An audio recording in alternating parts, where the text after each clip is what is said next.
Fundamentalmente ha influido en que me he podido diferenciar del resto de asesoramiento que hacen otras asesorías, ¿no?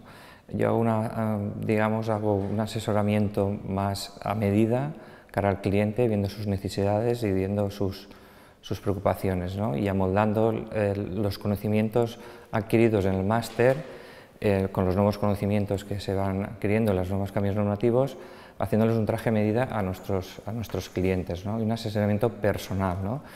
Los conocimientos adquiridos en el máster ha hecho que nos diferenciemos, o que me pueda diferenciar del resto de compañeros que ahí pueden haber en la zona donde yo tengo mis clientes. Claro que sí, lo que pasa es que tienen desconocimiento de que, como tú has dicho, ellos piensan que el tema de recursos humanos es algo de grandes empresas, ¿no? Para empresas de más de 100 o más de 200 trabajadores.